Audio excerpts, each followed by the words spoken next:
Good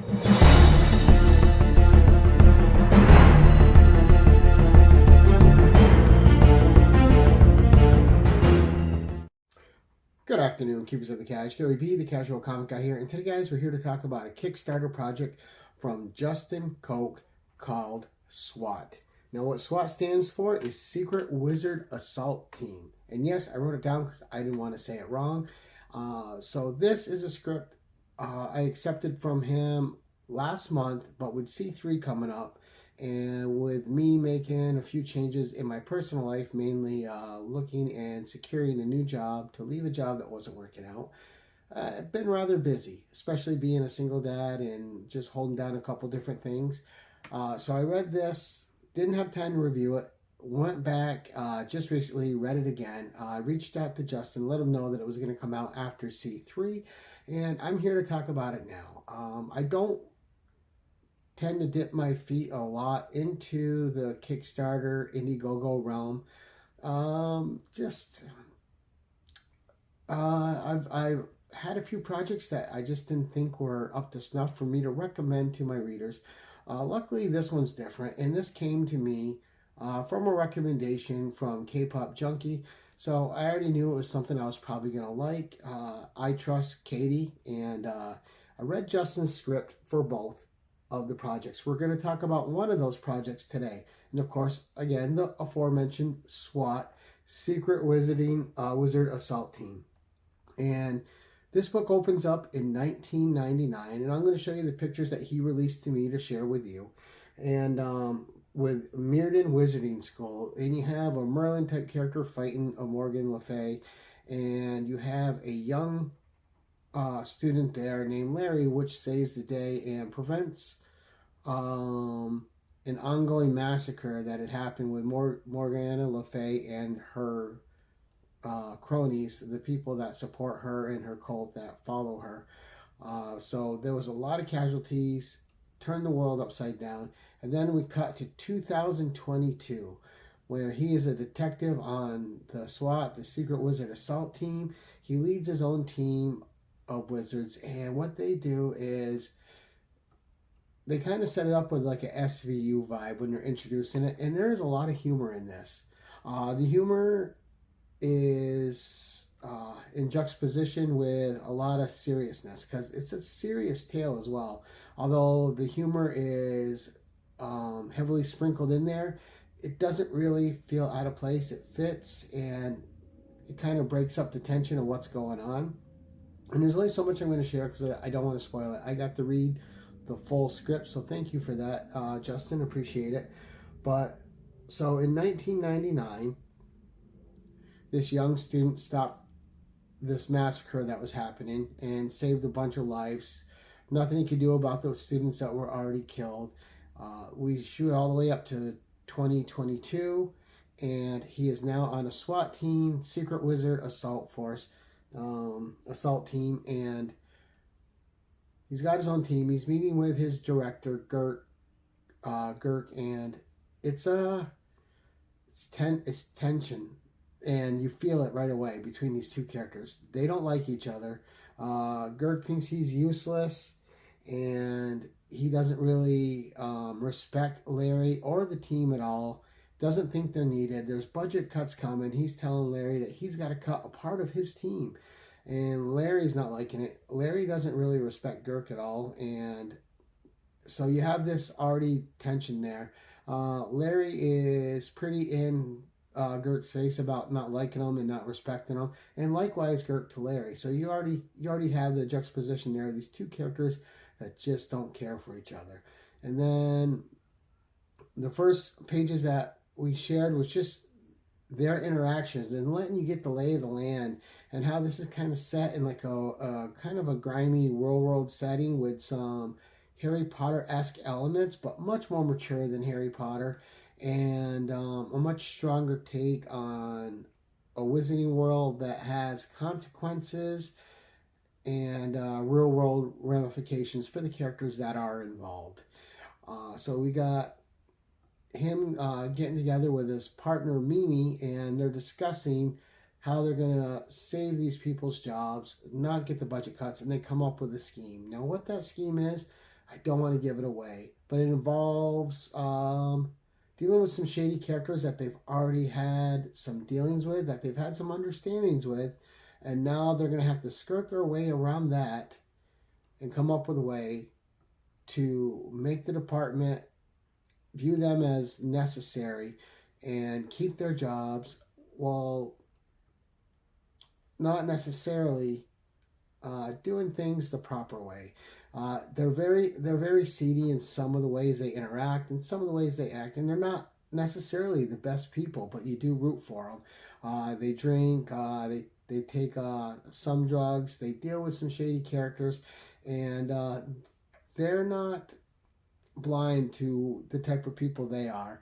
But at the same time, there's parts of them that want to be better people than what they are, and the interactions in this world feel a lot more true than in some of the fiction you read, where the heroes are more heroic and cookie cutterish.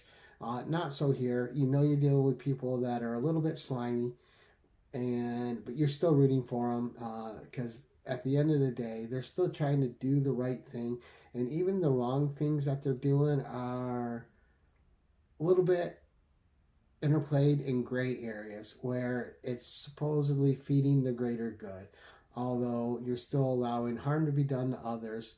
But the excuse you're using and giving yourself is much more people would be harmed if we didn't do it this way. But circumstances take hold as they do, or else we wouldn't have a story. And I found that in this tale, Justin did a good job of setting a good pace. The interactions between Larry and Mimi were great. I really enjoyed all their conversations, the way they kind of drew out the best and worst of each other, and the way they tolerated and didn't tolerate each other in certain ways.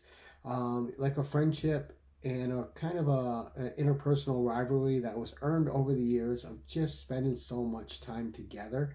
But they were fun characters. Great to see them interact. But at the end of the day, regardless of the tension they shared, the different viewpoints or the same viewpoints, they still had each other's backs. They still cared about each other, and they were still looking out for each other. And they're still looking out for their team, and that was the strength of the story, right? You're looking and dealing with people that aren't necessarily always on the up and up, but they have their own morals, they have their own codes of conduct, and they stick with those. But when one of theirs is threatened or more, they're not so stuck on them that they won't bend the rules and force a few hands to help the ones that are near and dear to them, and make sure that somebody that deserves to be taken care of is. And you see their connections, you see the way they go about things. You're going to enjoy the story. It's really hard. I know I'm stopping a lot, but I'm trying not to spoil anything. This is something you're going to want to pick up on Kickstarter. I think you're going to really enjoy it, especially if you like crime noir, because it has like a crime noir feeling to it, but it also has like that a little bit of the Harry Potter feel to it, but it's more of an adult fantasy crime drama than anything else. There is humor in it. It's very crass humor, which fits the world it's in. It's very direct humor. It's very insulting humor to the people that they're using it on. And this just helps cement the type of relationships that they've developed in this world. But overall, on a scale from 1 to 5, I would give this a solid 4. This is a great setup. It leaves you on a cliffhanger, which makes you wonder what's going to happen next. And there's still some characters that you haven't been introduced to, because it says 7 cops at the beginning. You haven't been introduced to them all. You haven't seen everybody interact with everybody yet. You know there's going to be more to this world to unfold, but this is a great introduction to the world. It gets you settled into what this world is about, how the characters operate, and what the rules of this world are. You deal with the supernatural, you deal with magic, you deal with vampires, which means you probably deal with other creatures, supernatural and mythological as well. So you're setting up a greater world, you're setting up a bigger world that can expand into the story, that the story can expand into. And it's definitely leading there at the end of this. but all the bases for the plot are set here, and you get a complete first section, but it definitely leaves it open to see what's going to happen next, because not everything is resolved by the end of this first issue, and it does leave you wanting more. It does leave you wanting to see where this mystery goes and what the ramifications are going to be for the team. They have to come to an unsteady truce in this. Gurk and Larry and Mimi, they have to work together. They're forced into roles of having to respect the skill sets of the others and what they know and what they can do, and also knowing when they have a hand or foot over you and you have to submit or you have to find a way around it. There's a lot going on in this. There was a lot more detail and a lot more balancing upon my second read through that I noticed than the first, because I really wanted to give this a good review. So I stopped and really looked slowly at what was developing, and there's a lot developing, a lot going on, great character development, and I like Larry, I like Mimi.